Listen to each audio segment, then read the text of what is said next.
تلاوت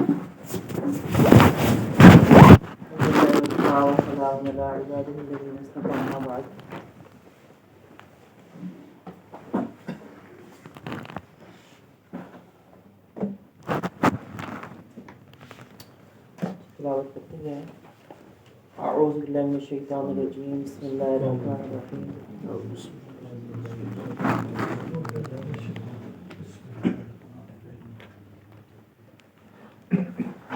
الحمد للہ انزل علی عبده الکتاب.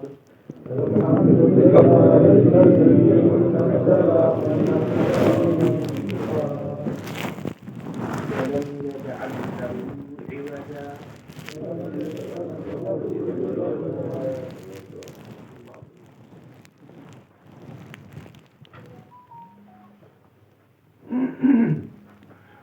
سورہ کہف کے حوالے سے جو پہلے 5 دروس گزر چکے ہیں، 5 دروس کے اندر جو فتنہ دجال ہے، دجالی نظام ہے، اس کے حوالے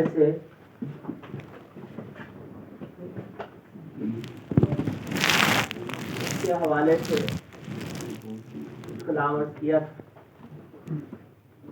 اور جو آخری میتھڈ کے پروٹوکولز پر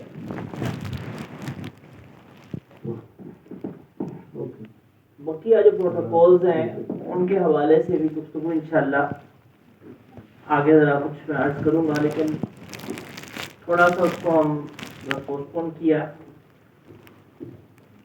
اور ارادہ یہ ہے کہ انشاءاللہ اس کو تھوڑا سمرائز کر کے ذرا بیان کروں گا کہ بقیہ پروٹوکولز میں سے جو کی پوائنٹس ہیں پھر وہ کی پوائنٹس سامنے ہو جائے، اور پھر ان کی پوائنٹ سے ہم نے دیکھنا یہ ہے کہ چونکہ وہ فری میسنس کے جو پروٹوکولز ہیں وہ ایک عالمی دجالی سسٹم کی بنیادیں ہیں، اور انہی عالمی دجالی سسٹم کی بنیادوں کے اوپر کھڑا ہو کر جو محل تعمیر ہوگا اس میں دجال نے آ کے حکومت کرنی ہے. تو اس دجالی سسٹم کے حوالے سے سورہ کہف ہماری کیا رہنمائی کرتی ہے. تو وہ جو کی پوائنٹس ہیں ان کو ذہن میں رکھتے ہوئے ہم انشاءاللہ ترتیب وار سورہ کہف سے دیکھیں گے کہ سورہ کہف کے اندر کیا اس کی ریمیڈی ہمیں مل رہی ہے. ان کی پوائنٹس کو توڑنے کے حوالے سے پھر جو تفصیل آگے چلتی جائے گی، جہاں جہاں جو پوائنٹ اس سے متعلقہ ہوگا تو اس کو ریلیٹ کر کے دیکھیں گے کہ فتنہ دجال سے بچنے کے لیے ہمیں یہ صورت کیسے رہنمائی کر رہی ہے. جیسے عرض کیا تھا کہ حدیث مبارکہ میں ایک روایت میں یہ پوچھتا ہے کہ جو شخص پہلی 10 آیات سورہ کہف کی یاد رکھے گا تو دجال اس پر قابو نہیں پا سکے گا. اور بعض میں آخری کی 10 آیات کے بارے میں یہ فضیلت بیان کی گئی کہ اس کو دجال سے محفوظ کر دیا جائے گا. اور ایک روایت میں یہ ہے کہ جس نے سورہ کہف کو یاد کر لیا تو دجال اس کو قدرت نہیں پا سکے گا.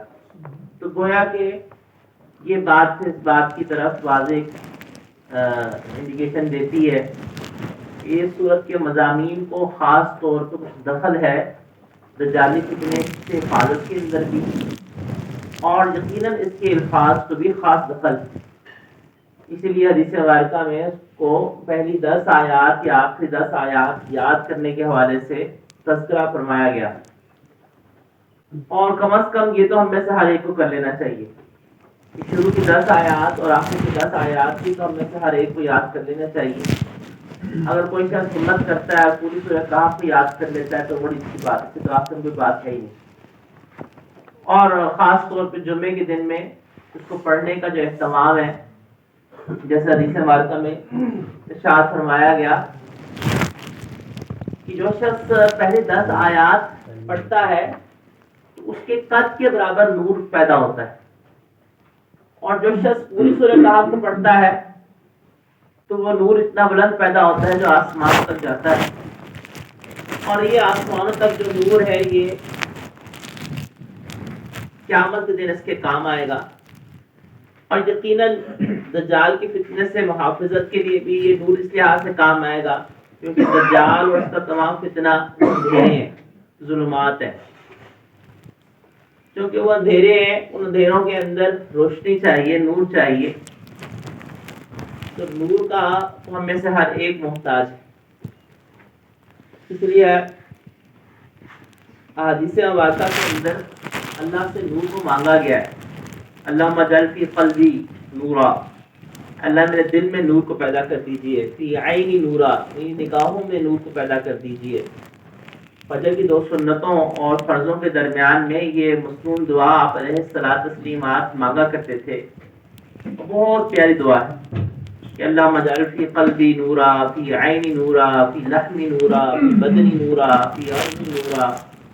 ایک چیز کو آپ علیہ الصلوۃ والتسلیمات نے اللہ سے مانگا کہ اللہ اس میں نور کو پیدا کر دیں، ہڈیوں میں، بدن میں، آنکھوں میں، ایک چیز کے اندر نور کو مانگا.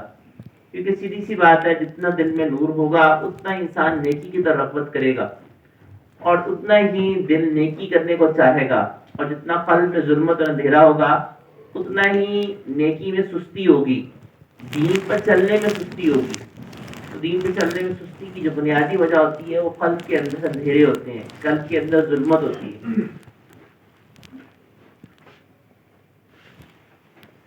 یہ سورہ کہف کو اگر ہم دیکھیں تو اس سورہ کہف کے اندر اللہ جل شانہ نے 5 واقعات بیان کیے.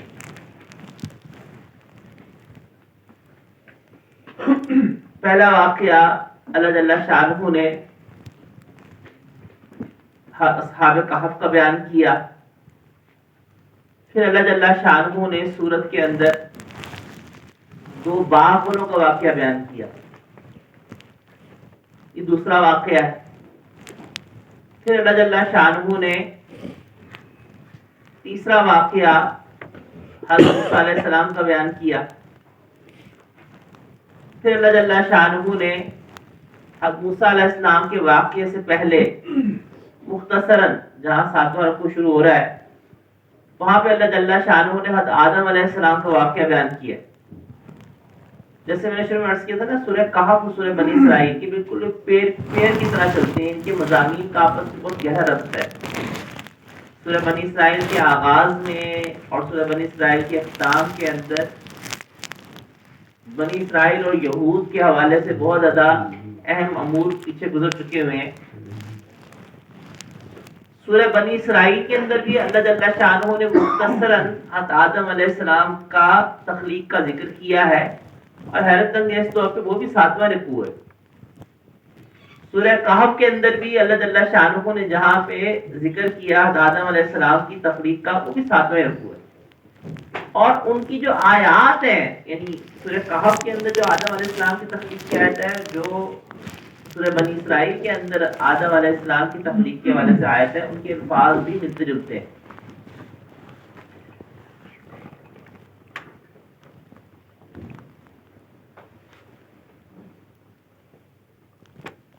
اللہ جل شانہ نے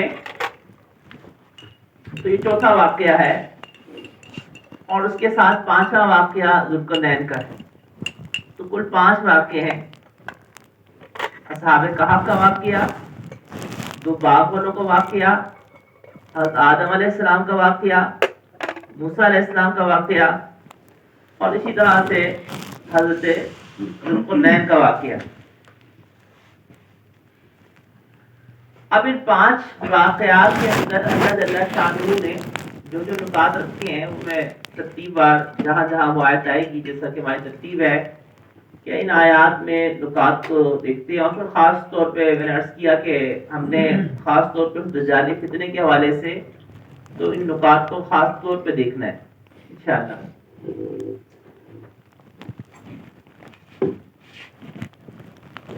اگر انسان کو دیکھا جائے تو انسان زندگی کے اندر 8 احوال سے گزرتا ہے. یا انسان کو خوشی کا حال ہوتا ہے یا غمی کا حال ہوتا ہے، یا نفع کا حال ہوتا ہے یا نقصان کا حال ہوتا ہے. یا عزت کا حال ہے یا ذلت کا حال ہے، اور یا صحت کا حال ہے یا بیماری کا حال ہے. تو یہ ٹوٹل 8 صورتیں اور احوال بنتے ہیں. دنیا کا ہر انسان ان 8 میں سے کسی ایک میں ضرور گرفتار ہوتا ہے. یا وہ عزت کی حالت میں ہوگا یا وہ ذلت کی حالت میں ہوگا، یا وہ صحت کی حالت میں ہوگا یا بیماری کی حالت میں ہوگا، یا وہ خوشی کی حالت میں ہے یا غمی کی حالت میں ہے، نفع کی حالت میں ہے یا نقصان کی حالت میں ہے. تو ان 8 کو بھی اگر آپ سمرائز کریں تو 4 اچھے ہیں، 4 برے ہیں. خوشی، نفع، صحت، عزت، یہ 4 اچھے حال ہیں اور 4 برے حال ہیں جو اس کے اپوزٹ آ رہے ہیں. اس صورت کے اندر اللہ جل شانہ نے ان 8 کے 8 احوال کو ایڈریس کیا. اور اگر ہم فتنہ دجال کو دیکھیں تو فتنہ دجال کے اندر بھی یہ 8 احوال کا ایک دخل نظر آتا ہے. فتنہ دجال میں کیا ہوگا؟ وہ لوگ جو اللہ کے ہاں عزت والے ہیں ان کے اوپر آزمائش آئے گی، یعنی اہل دین. وہ لوگ جو کہ اللہ کے ہاں ذلت والے ہیں، یعنی کفار، یہود، وہ بظاہر عزت میں آ جائیں گے، پاور میں آ جائیں گے.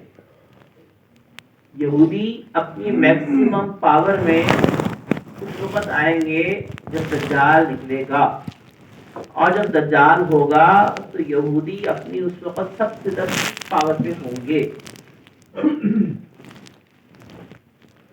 اور جیسے میں نے عرض کیا کہ دجال جب کہ آئے گا تو دجال اس شکل میں نہیں آئے گا کہ ہر بندے کو پتہ چل رہا ہو. دجال ایک نجات دہندہ کے طور پر آئے گا. جیسے حدیث ہمارے میں آتا ہے نا کہ اس سے پہلے کے جو 3 سال ہیں بڑے شدید قحط سالی کے ہیں. 1 سال جو ہے وہ زمین کا 1/3 قحط سالی سے متاثر ہوگا، دوسرا اگلے سال میں بقیہ دوسرا تہائی، اور تیسرے میں پوری دنیا شدید قحط سالی میں مبتلا ہو چکی ہوگی. اب وہ جو شدید قحط سالی ہوگی اس کا کچھ نہ کچھ اس کے بعد دجال کا آنا ہے. تو دجال جو ہے نا وہ جب آئے گا تو ایک ایسے نجات دہندہ کے روپ میں آئے گا کہ ہر بندہ اس کی فیور کرے گا. اور دجال کا حلیہ میں نے شروع کے دروس میں نے عرض کیا تھا، اس کا جو حلیہ ہے وہ آزمائش کے طور پر وہ ایک متاثر کن حلیہ ہے. اس کی رنگت حدیث میں گوری، اس کی آنکھوں کا رنگ گرین. ہاں، جو چیز اس کے اندر ایک باعث عیب ہے وہ اس کی آنکھوں کے اندر عیب کا ہونا ہے. بعض روایات میں بائیں آنکھ کا، بعض روایات میں دائیں آنکھ کا. محدثین نے تطبیق میں عرض کی تھی کہ جو شخص اس کی بائیں آنکھ کو دیکھے گا اس کو بائیں آنکھ میں عیب نظر آئے گا، جو شخص دائیں طرف سے دیکھے گا اس کو دائیں آنکھ میں عیب نظر آئے گا. تو کچھ عیب اس کی آنکھوں کے اندر اللہ نے اکٹھا ہوا ہے. وہ عیب ایک علامت ہے، ایک میجر علامت ہے، اور اس کی جو بائیں آنکھ ہے اس میں وہ عیب زیادہ نمایاں ہے. اسی طرح سکانہ دجال جو کہا جاتا ہے تو اس کی اس آنکھ کے اندر اس کی آنکھ کام کرتی ہوگی، لیکن حدیث مبارکہ فرمایا گیا کہ ایسی ہوگی جیسے اس میں اس کی روشنائی کو بجھا دیا گیا ہو. جیسے آنکھ میں چمک ہوتی ہے وہ چمک نہیں ہوگی، اس طرح کی آنکھ ہوگی جیسے کوئی ڈیڈ آئی ہوتی ہے، اور دیکھنے میں یوں لگے گا جیسے اندھا ہے.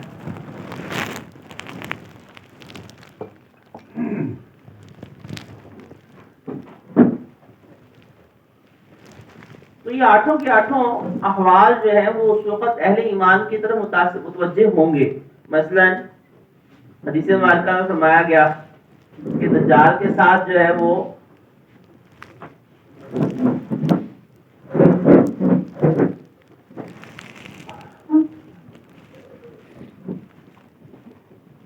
حدیث مبارکہ میں ارشاد فرمایا گیا کہ دجال کے ساتھ خوراک کیڑا بھی ہوگا. خوراک جس کو وہ جس کھیت کی طرف اشارہ کرے گا تو وہ کھیت فصل دینا شروع کر دے گا، اور جس کھیت کی طرف اشارہ کرے گا وہ دیتا فصل بند ہو جائے گا۔ اب یہ کیا ہے؟ نفع نقصان کا حال نا۔ ایک بندہ ہے کسان، نفع میں جا رہا ہے، اس کا کھیت اس کو فصل دے رہا ہے، وہ اپوزٹ ہو رہا ہے۔ وہ جس میں نے کہا نا یہ 8 احوال جو ہے وہ فٹ ہو رہے ہیں اس دجال کے فتنے کے اندر، اور ان 8 احوال کا جو کنٹرول بظاہر ہے وہ ان 8 احوال کا وہ دجال کے پاس آزمائش کے طور پہ دیا جا رہا ہے۔ جیسا ہے خوشی اور غمی، نفع اور نقصان، عزت اور ذلت میں نے عرض کیا، اور صحت اور بیماری۔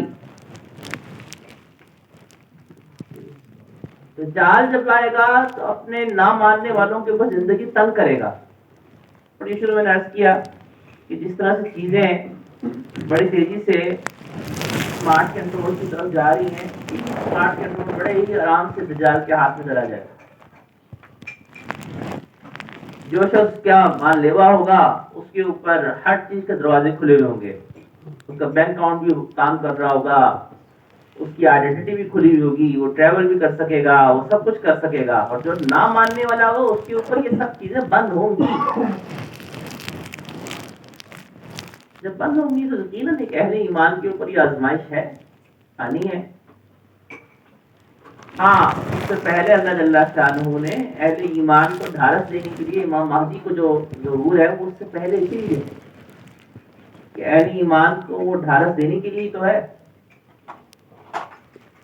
تو اللہ جل شانہ نے اس سورت کا جو آغاز فرمایا ہے وہ الحمدللہ الذی کے الفاظ سے آغاز فرمایا، اور الحمدللہ الذی کی جو الفاظ اللہ جل شانہ نے آغاز فرمایا یہ تمام تعریفیں اس اللہ کے لیے ہیں، الذی انزل، جس نے نازل کیا علی عبدہ، اپنے بندے کے اوپر کتاب کو، ولم یجعل لہ عوجا، اور اس کے اندر اس نے کسی بھی قسم کی ٹیڑھ کو، کجی کو نہیں رکھا۔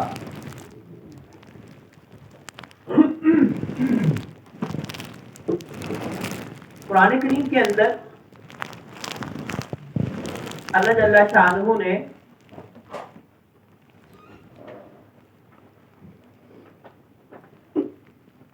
پانچ مقامات کے اوپر اللہ جل شانہ نے حمد سے آغاز فرمایا۔ اللہ جل شانہ نے سورہ انعام کا آغاز بھی حمد سے فرمایا، الحمدللہ الذی خلق السماوات والارض وجعل الظلمات والنور، اور اللہ جل شانہ نے سورہ کہف کا بھی آغاز الحمد سے فرمایا۔ پھر اللہ جل شانہ نے سورہ فاطر کا بھی آغاز حمد سے فرمایا۔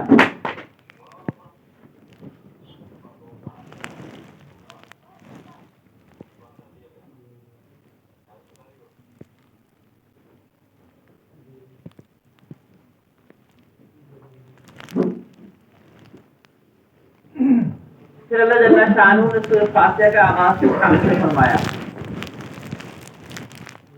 تو اگر دیکھا جائے تو ان سب صورتوں کے اندر تو یا تو اللہ جل شانہ نے زمین اور آسمان کو وجود میں لانے کا تذکرہ فرمایا ہے، یا انسان کی تخلیق کا ذکر فرمایا ہے، یا اللہ جل شانہ نے آخرت کا تذکرہ فرمایا، یعنی اس چیز کا تذکرہ فرمایا کہ جس سے آخرت کا وجود ہے۔ الحمدللہ الذی انزل علی عبدہ الکتاب، اور اللہ جل شانہ نے ان تمام امور کو سورہ فاتحہ میں جمع فرما دیا ہے۔ پھر اللہ جل شانہ نے سورت کو جو آغاز فرمایا الحمد کے لفظ سے، سچی بات تو یہ ہے کہ یہ جو الحمدللہ کا لفظ ہے یہ تن تنہا دجالی فتنے کا جواب دے رہا ہے۔ میں نے پروٹوکولز میں عرض کیا تھا، پروٹوکولز کے اندر جو سیکنڈ پروٹوکول تھا اس میں یہ مینشن ہوا تھا کہ ہم نے سائنس کی تھیوریز کو استعمال کرنا ہے لوگوں کو ان کو مذہب سے دور کرنے کے لیے. اور اس کے اندر جو ماسٹر تھا اس نے اپنے فری میسن سے ایڈریس ہوتے ہوئے کہا تھا کہ تم اس کو مذاق نہ سمجھو، دیکھو ہم نے ڈارون کی تھیوری کس طرح سے استعمال کی اور کس طرح سے لوگوں کے ایمان سے کھیلا، لوگوں کو دین سے، ایمان کا لفظ یوز کیا تھا، اس نے کہا تھا کہ ہم نے ان کے ریلیجن سے ان کو کس طرح دور کیا.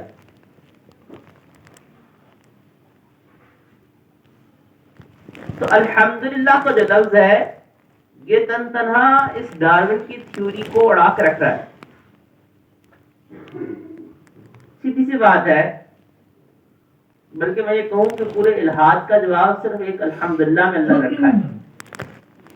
پورے ایتھزم کا جواب اللہ نے ایک الحمدللہ میں رکھا ہے. ہم اگر عقلی لحاظ سے دیکھیں، ایک تو ہے مذہبی لحاظ سے، کیونکہ ایتھزم کی بنیاد عقلی ہے، اس لیے میں عقلی استدلال پیش کر رہا ہوں کہ وہ لوگ جو کہ ایتھزم کا شکار ہیں، الہاد کا شکار ہے، ہم ان سے صرف ایک سوال یہ کرتے ہیں کہ کیا انسان کو زندگی گزارنے کے لیے کوئی رول چاہیے یا نہیں چاہیے. اگر وہ کہتے ہیں نہیں انسان کو رول نہیں چاہیے تو پھر ہم کہتے ہیں اچھا پھر ہر ملک نے اپنی آئین کو کیوں بنایا ہے. ہر ملک کے اندر کوئی ملک دنیا میں ایسا نہیں ملتا جس میں کوئی ڈسپلن، کوئی رول، کوئی پرنسپل نہ ہو. پنشمنٹ کے قوانین، رولز اینڈ ریگولیشن دنیا کے ہر ملک میں ہے. کون سا ملک ایسا ہے جس میں رولز اینڈ ریگولیشن نہیں ہیں؟ ہر ایک میں. اس کا مطلب ہے کہ انسانوں کو دنیا میں نظام زندگی گزارنے کے لیے کچھ رولز اینڈ ریگولیشن چاہیے. اگر رولز اینڈ ریگولیشن نہ چاہیے ہوتے تو پھر تو دنیا کے اندر زندگی گزارنا مشکل ہو جاتا. تو یہ تو بات ہے کہ پھر انسان کو رولز اینڈ ریگولیشن چاہیے زندگی گزارنے کے لیے.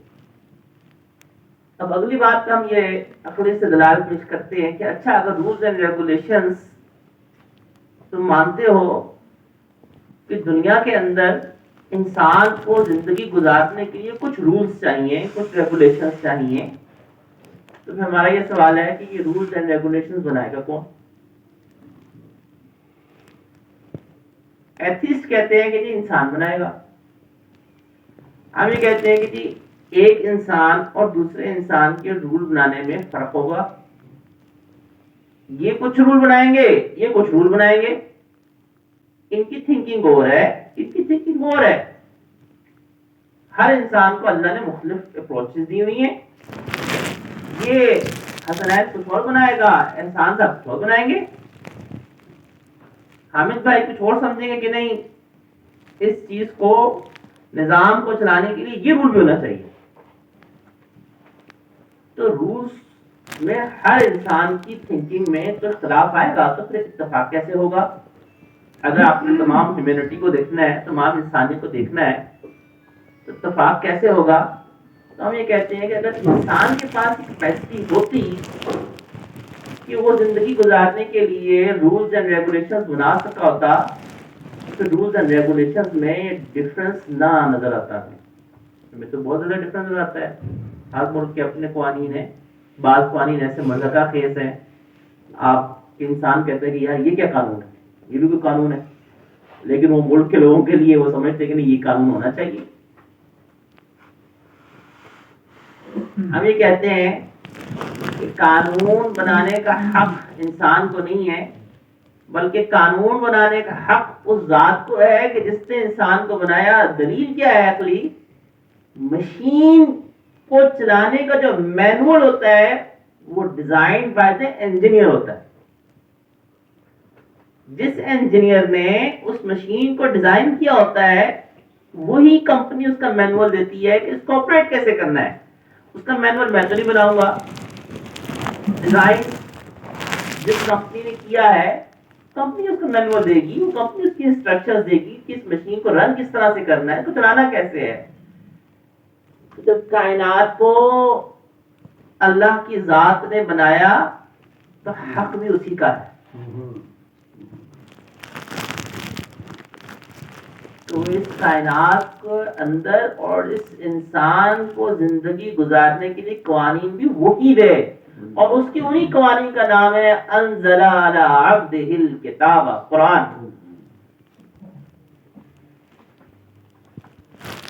اور اسی قرآن کی تشریح ہے حدیث رسول اللہ صلی اللہ علیہ وسلم. وہی ہے. ہاں اگر چیز سے کہیں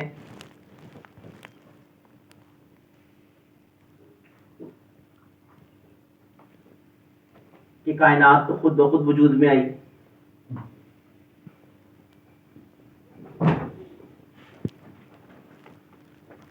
تو تھوڑی دیر کے لیے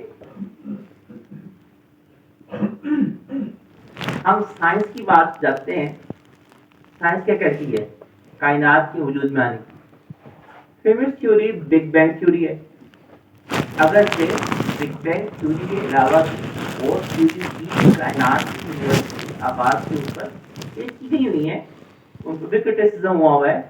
بگ بینگ تھیوری بھی کرٹیسزم ہوا ہے. چلے ہم تھوڑی دیر کے لیے مان لیتے ہیں کہ ایتھیسٹ طبقہ جو ہے وہ بگ بینگ تھیوری کا قائل ہے. چلے جی بگ بینگ تھیوری کو لے.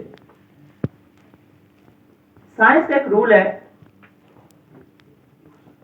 سائنس یہ کہتی ہے کہ ہر چیز کے پیچھے کوئی نہ کوئی کاز ہوتی ہے. بغیر کاز سے کوئی چیز دنیا میں نہیں آتی.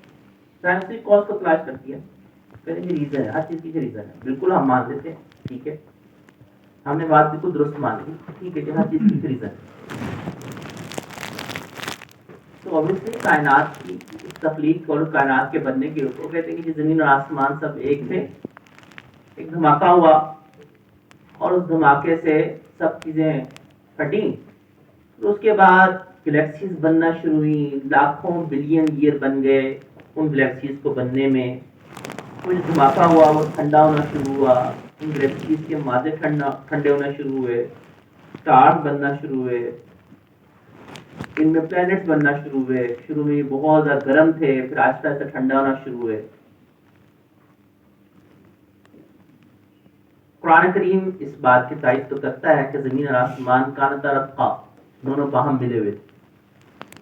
اتنے حصے کو تو قرآن سپورٹ کرتا ہے، لیکن قرآن پوری بگ بینگ تھیوری کو سپورٹ نہیں کرتا. وہ کس طرح سے؟ بگ بینگ تھیوری کا پورا فیز یہ ہے کہ پھر بلین آف ایئرس لگے اس کائنات کو ٹھنڈا ہونے میں، پلینٹس بننے میں. پھر اس بلین آف ایئرس کے بعد پھر ایوولوشن کا پروسیس سٹارٹ ہوا. پہلے ایک جرثومہ بنا، ایک لائف. ڈارون کی تھیوری یہی ہے نا. اچھا میرا آج ارادہ ڈارون تھیوری کو ٹچ کرنے کا تھا نہیں، میرا ارادہ رکھا تھا میں نے نیکسٹ کے اوپر، لیکن نہ چاہتے ہوئے میری گفتگو پر چلی گئی ہے. ڈارون کی تھیوری کہتی ہے کہ لائف سٹارٹ ہوئی پہلے ایک سنگل سیل کے ساتھ، پانی بنا، پھر اس کی ایوولوشن ہونا شروع ہوئی.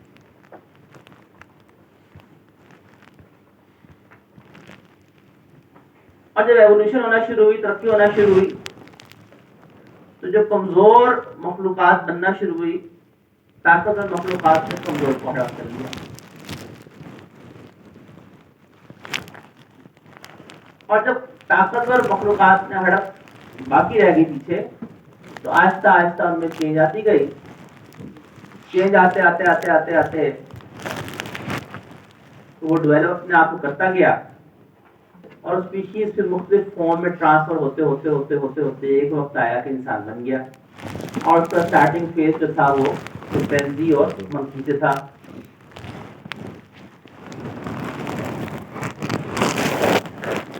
ہمارا سب سے پہلا سوال یہ ہے کہ سائنس کی اسی رول کے مطابق ہر چیز کی کسی ریزن ہے، زمین میں پانی کہاں سے آیا؟ سائنس کے بارے میں مختلف آنسر دیتی.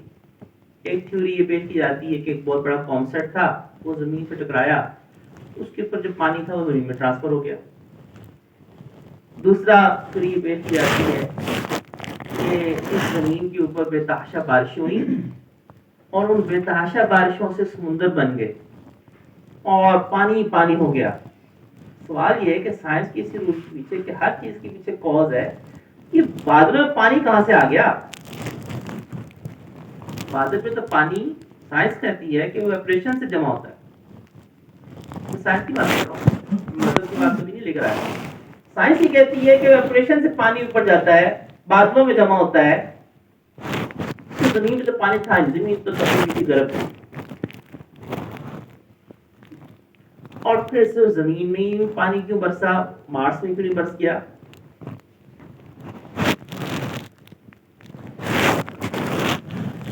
اور کس نے مارس کے پانی کو خشک کر دیا اگر برسا؟ کیونکہ لیٹسٹ ریسرچ ناسا کی یہ آئی ہے کہ ناسا کے مارس کے اوپر یہ ایویڈنس ملا ہے کہ ہاں پانی تھا, خشک ہو گیا, ختم ہو گیا. تو مارس تو ختم ہو گیا, زمین پہ سمندر بن گئے. اور سب سے پہلی بات یہ کہ وہ جو اس کانسیپٹ سے آ کے جو ٹکرایا اور پانی ہوا, اس کانسیپٹ میں پانی کہاں سے آیا؟ یہ تو سب ایک ببل تھا. اور پھر آئنسٹائن کی تھیوری کہتی ہے کہ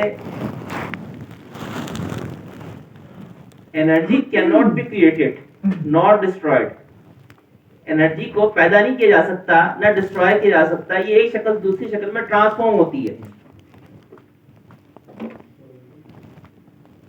تو سوال یہ ہے کہ بگ بینگ تھیوری کے مطابق جب زمین آسمان اکٹھے تھے تو اتنی بڑی طاقت پانی کی وہ ٹرانسفارم کس فارم سے ہوئی ہے؟ پانی زمین کے اندر کہاں سے آیا ہے؟ اس کانسیپٹ میں کہاں سے آیا ہے؟ سمندروں کے سمندر بن گئے. سائنس کے پاس کا کوئی آنسر نہیں سوائے اس بات کو ماننے کے تو ذات نے, جس ذات نے زمین آسمان کو باہم ملایا ہوا تھا, اس ذات نے ان کو جدا کیا. اس ذات نے اس ذات کو مانے بغیر یہ گتھی نہ کبھی سائنس سے حل ہوگی نہ ہو سکتی. اور رہی ڈارون کی تھیوری, اس کا تو انشاءاللہ مکمل آپریشن نیکسٹ میں نے کرنا ہے اور بہت ڈیٹیل سے کرنا ہے. اور میں نے تمام صرف اور صرف سائنٹیفک ایویڈنسز دینے, میں نے مذہب سے نہیں جواب دینا. مذہب سے تو جواب میں اینڈ میں آؤں گا, کیونکہ ہماری نوجوان نسل اس ایتھزم کا شکار ہونے کے لیے ایک ہتھیار, یہ ڈارون کی تھیوری استعمال ہو رہی ہے, بہت زیادہ ہو رہی ہے. حالانکہ یہ وہ لوگ ہیں جو ذرا بھی یہ نہیں سوچتے کہ یہ لا نہیں ہے, یہ تھیوری ہے. تھیوری کا مطلب نظریہ ہوتا ہے. It can be wrong, it can be right. وہ صحیح بھی ہو سکتا ہے, وہ غلط بھی ہو سکتا ہے, بٹ ٹل دس ڈیٹ, آج کی تاریخ تک ڈارون کی تھیوری پروف نہیں ہو سکی ہے. کیوں؟ کیونکہ جو مسنگ لنکس ہیں ان کا ہمیں آج تک کوئی کیریٹن, کوئی ڈی این اے نہیں ملا. کئی مسنگ لنکس ہیں جو ڈارون تھیوری پیش کرتی ہے, ان مسنگ لنک کا کوئی ایک ڈی این اے مل جاتا, کوئی ایک ہڈی مل جاتی, کوئی ایک فاسل مل جاتا, نہیں ملا ہوا. تو مسنگ لنک کہاں پہ ہیں, ان کا فاسل کہاں پہ ہے, اور وداؤٹ ریزن وہ کیسے وجود میں آ گئے؟ ریزن ہونی چاہیے. تو ایک ذات کو مانے بغیر یہ کسی نہیں سلجھے گی. اسی لیے اللہ نے احساس فرما دیا الحمدللہ, تمام تعریفیں ایک اللہ کے لیے ہیں. الذی, وہ تنہا ہے جس نے پیدا کیا اور نازل کیا اس اپنے بندے کے اوپر کتاب کو, اور اس نے کوئی ڈیٹ نہیں رکھی.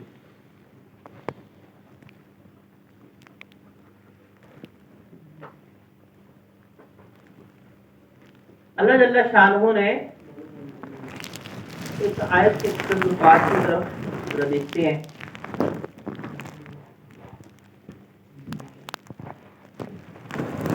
اللہ نے اس سورت کا آغاز ہم سے کیا. اگر آپ سورہ بنی اسرائیل کی آخری آیات دیکھیں تو سورہ بنی اسرائیل کی آخری آیت میں اللہ نے حکم دیا وَقُلِ الْحَمْدُ لِلَّهِ, آپ کہہ دیں تمام تعریفیں اللہ کے لیے. وہاں حکم جس چیز کا دیا جا رہا ہے یہاں اس کی تکمیل کی جا رہی ہے. کیونکہ قرآن کریم کی ہر صورت جہاں پہ کلوز ہو رہی ہوتی ہے، ہر صورت کا آگے جہاں سے آغاز ہو رہا ہوتا ہے یہ آپس میں انٹر لنک ہوتا ہے، ایک مضمون ایک چین کی طرح چل رہا ہوتا ہے. ہر صورت کا سٹارٹ اور ہر صورت کا اینڈ آپس میں انٹر لنک ہوتا ہے.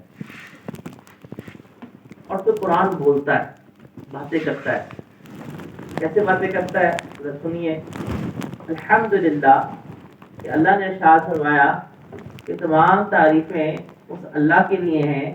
جیسے میں نے عرض کیا کہ احوال 8 تھے، ان 8 احوال میں سے 4 اچھے ہیں، 4 برائی کے ہیں، یعنی 4 نیگیٹو ہیں، نقصان کے ہیں، کمی کے ہیں، 4 اچھے ہیں. ان 4 کے اندر انسان کو حکم کیا ہے؟ شکر کا. اور وہ 4 جن میں نیگیٹو کے ہیں، نقصان کے ہیں، ان میں حکم ہے صبر کا. آغاز اللہ کر رہے ہیں الحمد سے. اس کا مطلب ہے کہ پھر صبر بھی تو ہوگا نا. جی سورت کے اندر ہے. کہاں پہ ہے؟ ٹھیک اس آیت کے اندر جس کی ارد گرد پوری سورت گھوم رہی ہے، جو سورت کا مرکزی خیال ہے. ہر آیت سورت کی مرکزی آیت بھی ہوتی ہے. اس مرکزی آیت کے ارد گرد پوری سورت گھوم رہی ہے. وہ 5 کے واقعات بھی اس کے گھوم رہے ہیں. اور پھر اس صبر کا تعلق خاص طور پہ دجال کی فتنے سے بھی. کیونکہ صبر ذہن میں رکھیے گا، صبر سے مراد مصیبت پہ صبر نہیں ہوتا. قرآن کریم میں جہاں کہیں بھی صبر کا لفظ استعمال ہے تو صبر کے 3 قسمیں ہیں. پہلی قسم کیا ہے؟ نیکی کے اوپر جمنا، طاعت کے اوپر جمنا، اللہ کے دین کے اوپر ثابت قدمی سے جم جانا. ان الذين قالوا ربنا الله ثم استقاموا، وہ لوگ جنہوں نے کہا کہ ہمارا رب اللہ ثم استقاموا، پھر وہ ڈٹ گئے اس کے اوپر. تتنزل علیہم الملائکہ، ان کے اوپر رحمت کے فرشتے اللہ کی طرف سے نازل ہوتے ہیں، کہتے ہیں غم نہ کرو، خوف نہ کرو.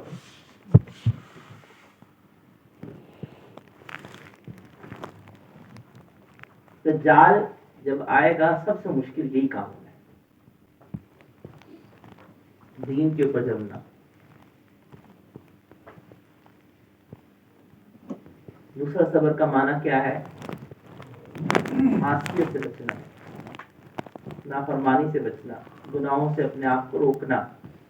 اور جب دجال نے آنا ہے تو معصیت کے دروازے کی انتہا پر کھلے ہوئے ہوں گے. گناہ کرنا، نافرمانی کرنا بڑا آسان ہوگا، دین پہ چلنا مشکل ہوگا. اور پھر جو مصیبتیں اہل ایمان کو پہنچیں گی اس پہ اللہ سے راضی رہنا اور اللہ سے شکر ادا کرنا اور راضی رہنا. یہ صبر اور شکر 2 پیپر سمجھ لیجیے. ان 2 پیپروں کا امتحان دجال کے زمانے میں ہم میں سے ہر ایک سے ہونا ہے، جو بھی اس وقت زندہ ہوا. ہم نہیں تو ہماری نسلیں.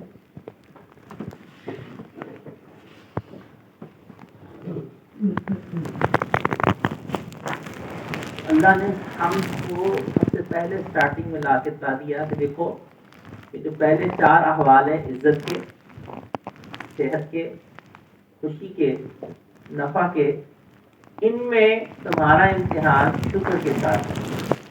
تم ان احوال میں میرا شکر ادا کرتے ہو یا نہیں کرتے ہو.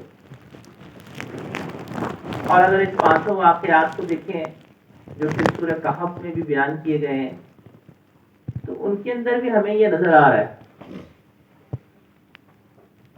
مثلا اصحاب کہف کا واقعہ، وہ صبر کی بھٹی سے گزرے. دین پر اپنے دین کو بچانے کے لیے غار میں گئے تھے نا، تو وہ صبر کی بھٹی پہ اپنے آپ کو، اپنے گھر والوں کو قربان کر دیا. اپنے گھر والوں کو چھوڑ کے غار میں پناہ لے لینا، دین کے اوپر ثابت قدمی کو اختیار کرتے ہوئے کہ اللہ کے اس دین کو، اللہ کے اس حکم کو ہم نہیں چھوڑیں گے. یہ تھا صبر.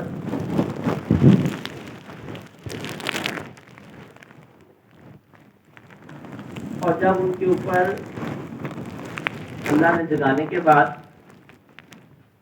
جب دیکھا کہ اچھا اس ظالم بادشاہ کا تو دور گزر گیا ہے اور اللہ تعالیٰ نے دوسرا بادشاہ آ گیا اور لوگ ان کی تعظیم کر رہے ہیں، لوگ حیران ہو رہے ہیں، لوگ ان کے پیچھے آ رہے ہیں، اب یہ عزتوں والا حال تھا، اب یہ خوشی والا حال تھا، اب یہ شکر والا معاملہ تھا۔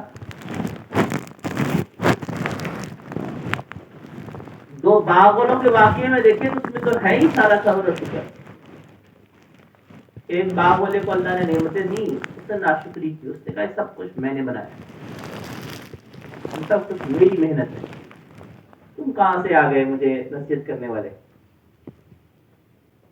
اور جس دوسرا اس کا دوست تھا وہ صبر پہ چل رہا ہے، یہ شکر کے امتحان میں فیل ہو گیا، وہ صبر کے امتحان میں پاس ہو گیا۔ حضرت آدم علیہ السلام کے واقعے کو دیکھیں،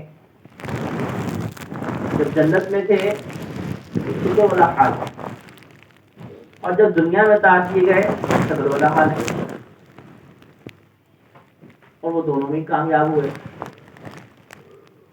کہ نبی ہیں۔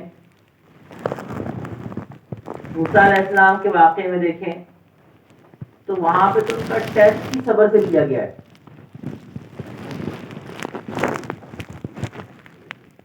کہ یہ صبر سے کام لیتے ہیں یا نہیں لیتے۔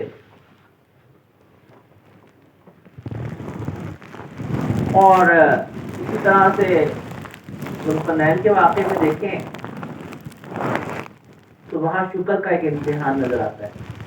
اس میں ایک بادشاہ تھا، مشرق سے مغرب سفر کیا، جیسا کہ یہ سورت جو نازل ہوئی اس کے پیچھے واقعہ کیا تھا کہ مشرکین مکہ نے آ کے یہود کے پاس گئے اور کہا کہ ہمیں کوئی ایسی بات بتاؤ، مشورہ دو کہ نبی کریم علیہ الصلوٰۃ تسلیمات سے پوچھے اور ان کو لاجواب کر دیں۔ تو یہود نے کہا کہ تین سوالات کرو۔ پہلا سوال یہ کہ وہ شخص کون تھا جو مشرق سے لے کر مغرب تک گیا، اور وہ جو نوجوان تھے جو غار میں جا کے چھپے ان کا کیا قصہ ہے، کہ وہ شخص کون تھا جو مشرق سے مغرب تک گیا۔ اور تیسرا سوال روح کے بارے میں تھا۔ روح کے سوال کا جواب سورۃ بنی اسرائیل میں دیا گیا، اور بقیہ دو سوالوں کے جواب اس صورت میں دیے گئے۔ جس وقت مشرکین مکہ نے آپ علیہ الصلوٰۃ والتسلیمات سے آ کر یہ سوال کیے تو نبی اکرم صلی اللہ علیہ وآلہ وسلم نے ارشاد فرمایا کہ میں تمہیں کل جواب دوں گا، اور آپ علیہ الصلوٰۃ والتسلیمات انشاءاللہ کہنا بھول گئے۔ جب انشاءاللہ کہنا بھول گئے تو وہی 15 دن تک نہیں آئی۔ آپ علیہ الصلوٰۃ والتسلیمات بہت زیادہ بے چین تھے، اور 15ویں دن جبرائیل امین وہی لے کر آئے، اور اس کا تذکرہ اللہ جل شانہ نے اسی صورت میں کیا، وَلَا تَقُولَنَّ لِشَيْءٍ إِنِّي فَاعِلٌ ذَلِكَ غَدًا إِلَّا أَن يَشَاءَ اللَّهُ۔ آپ ہرگز ایسا نہ کہیں کہ ہم کل یہ کام کر دیں گے، إِلَّا أَن يَشَاءَ اللَّهُ، مگر یہ کہ جو اللہ چاہے، یعنی انشاءاللہ کے بغیر کوئی کام نہ کہیں۔ اور پھر 70 حدیث میں آتا ہے 70,000 رشتوں کی معیت میں سورہ کہف کو اللہ نے نازل کیا۔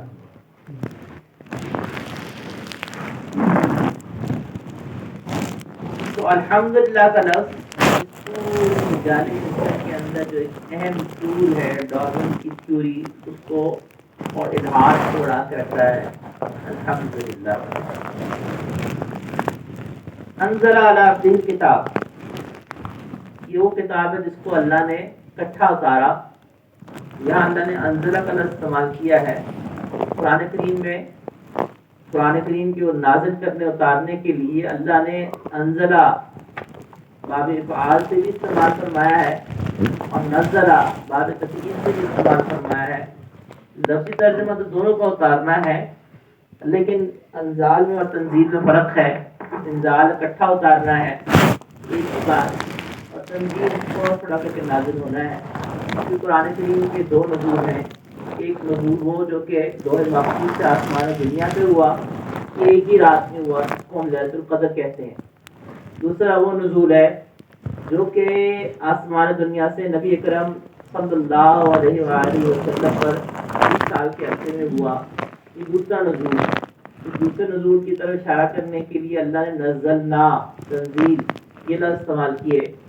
اور جو پہلا نزول تھا جو ایک ہی رات میں ہوا جس کو لیلۃ القدر کہتے ہیں، وہاں پہ اللہ جل شانہ نے انزلنا استعمال کیا. انا انزلنا فی لیلۃ القدر وہاں ارشاد فرمایا ہے، وہاں یہ نہیں ارشاد فرمایا نزلنا، وہاں انزلنا استعمال فرمایا ہے. کہ یہ سورہ کہف بھی اکٹھی نازل ہوئی، انزلنا استعمال کیا ہے.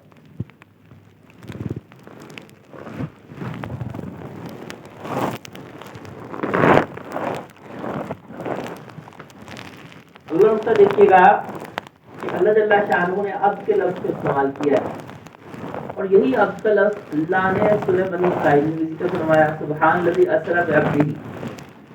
سورہ بنی اسرائیل کا آغاز بھی عبد ہے، اور سورہ کہف کے آغاز میں بھی عبد ہے. اشارہ اللہ جل شانہ نے اس طرح فرمایا کہ اللہ کے ہاں سب سے مقرب اور قرب کا جو مقام ہے وہ عبدیت کا ہے. اسی لیے اللہ جل شانہ نے معراج کے عظیم الشان معجزے کا ذکر فرماتے ہوئے فرمایا سبحان الذی اسری بعبدہ. اور اللہ جل شانہ نے یہاں پر بھی انزل علی عبدہ کا لفظ استعمال فرمایا. اسی عبد کے اور انزلہ کے اندر ایک اور نقطہ اور پہلو کیا ہے، ہر وہ شخص جو چاہتا ہے کہ قرآن کریم اس کے اوپر کھلے، قرآن کریم کے اندر اس کو فہم حاصل ہو، اس کو لازم ہے کہ وہ عبودیت کو اختیار کرے، عبودیت کو اختیار کرے. ربیت عاجزی اور کیفیت کا نام ہے کہ اس میں انسان کی اپنی مرضی ہے.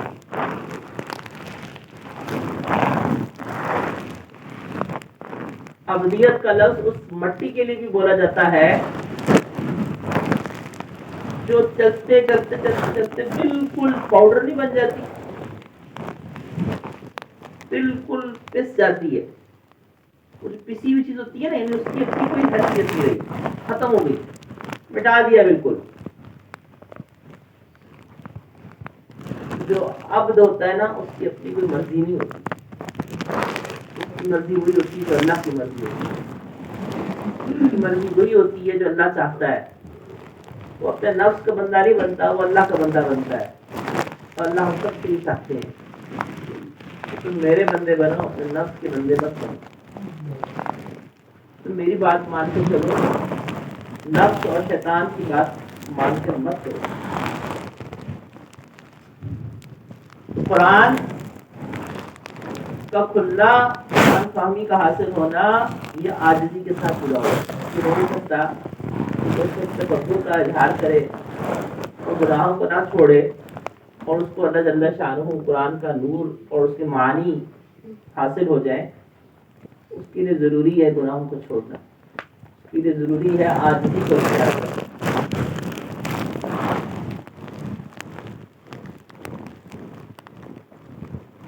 وَلَمْ يَجْعَلْ لَهُ عِوَجًا. اللہ نے یہ ارشاد فرمایا کہ اس کتاب کے الفاظ میں، معنی میں کسی بھی قسم کی اللہ نے ٹیڑھ نہیں رکھی. یہاں تو قرآن پورے الہات کو ڈنکے کی چوٹ پہ ببانگے دہل چیلنج کر رہا ہے، اے الہات کوئی ٹیڑھ نکال دو، کوئی اس میں غلطی نکال کے دکھاؤ. میں نے عرض کیا تھا کہ ہر فن کا انتہائی ماہر جو اپنے فن کی عروج پہ ہو،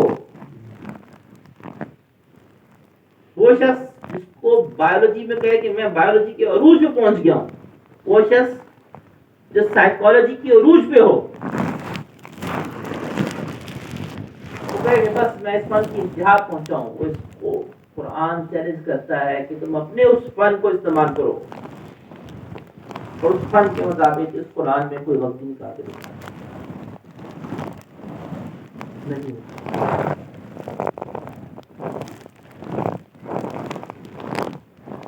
اور جہاں پہ الحاد اور مغربین کو جو اعتراض نظر آ رہے ہیں اس کی وجہ اللہ نے قرآن میں بالکل آغاز میں بیان کر دی. ذالک الکتاب لا ریب فیہ.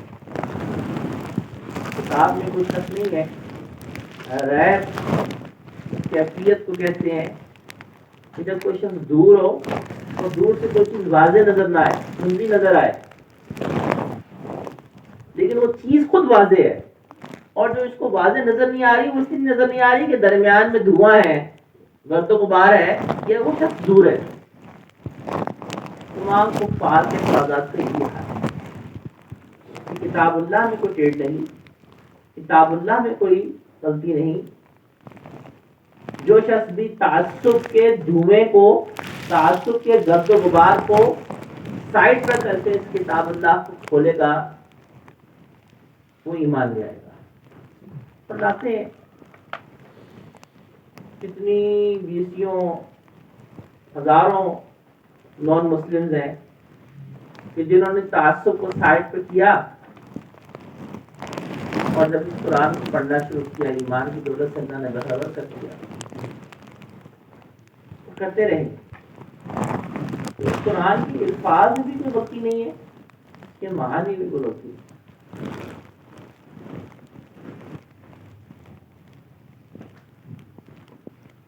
ایک اور نقطہ, ہر وہ بندہ بھی چاہتا ہے کہ میری زندگی میں کوئی ٹیڑھ نہ رہے, اس کو چاہیے کہ وہ قرآن سے پوری طرح جڑ جائے, اپنی زندگی کو اندر قرآن کو لے آئے. اور یہ بات ذہن رکھیے کہ جب میں کہتا ہوں کہ قرآن کو لے آئے تو اس میں حدیث کو بہت شامل ہوتی ہے. قرآن اور حدیث دونوں جدا ہیں ہی نہیں.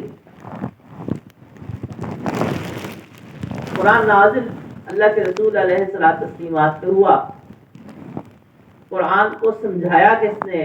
رسول اللہ صلی اللہ علیہ وسلم نے.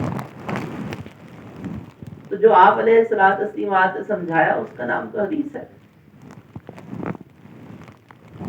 وما آتاکم الرسول فخذوہ, جو رسول تمہیں دے تم لے لو. قرآن کہتا ہے اطیعوا اللہ واطیعوا الرسول.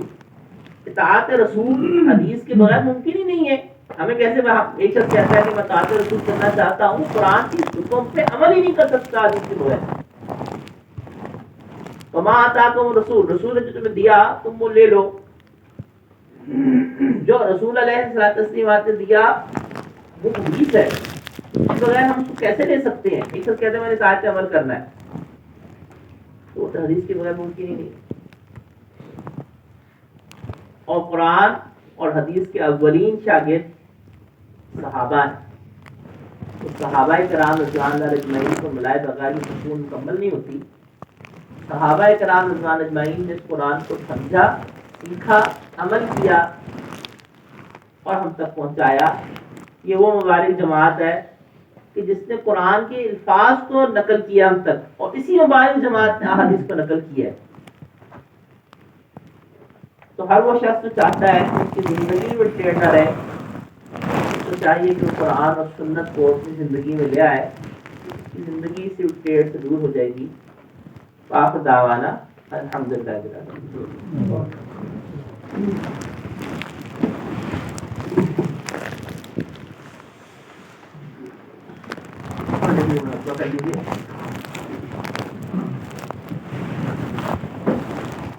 کو چکا لیجیے, کیجیے کہ اللہ کی رحمت ہو رہی ہے, ہمیں دل میں سما رہی ہے, ہمیں دل اللہ کی محبت میں کیا.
سبحان اللہ الحمد للہ